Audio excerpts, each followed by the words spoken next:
প্রশ্ন করেছেন, কোন পণ্যের নির্ধারিত দামের বেশি মূল্যে বিক্রি করা যাবে কি?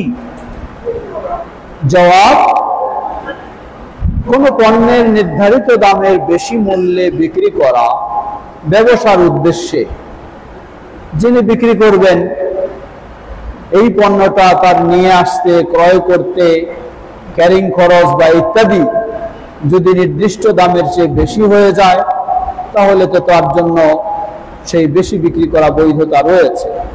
তবে আমাদের দেশে যে সিন্ডিকেট সিস্টেম, এই সিন্ডিকেট সিস্টেম কখনো বৈধ নয়। এটি জুলুম করা হয় মানুষের প্রতি।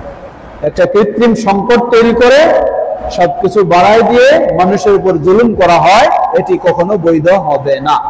আল্লাহু তাআলা আ'লাম।